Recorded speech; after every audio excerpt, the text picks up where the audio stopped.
ایران میں جو اس وقت کے حوالے سے جو کشیدگی چل رہی تھی، اس حوالے سے پاکستان نے اپنا پورا الحمدللہ برادرانہ کردار ادا کیا۔ خود میں نے، ڈپٹی پرائم منسٹر صاحب نے، فیلڈ مارشل صاحب نے، ہم نے مختلف اوقات میں ایرانی لیڈرشپ سے باقاعدہ بالمشافہ ملاقات ہوئی، ٹیلی فون پر گفتگو ہوئی، مختلف جگہوں پر ان سے ہم نے بات چیت کی اور پورا اپنا جو ایک بھائی کے طور پر کردار ادا کیا جا سکتا ہے ہم نے کیا۔ اس میں یقیناً قطر، ترکیہ،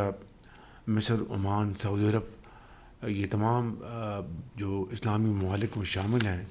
اور پوری کوشش ہے کہ ایک ایسا بات چیت کے ذریعے راستہ نکل آئے جس سے کہ خطے میں جو خطرات جو منڈلا رہے ہیں وہ ختم ہو جائیں اور خطے میں دیر پا امن قائم ہو جائے۔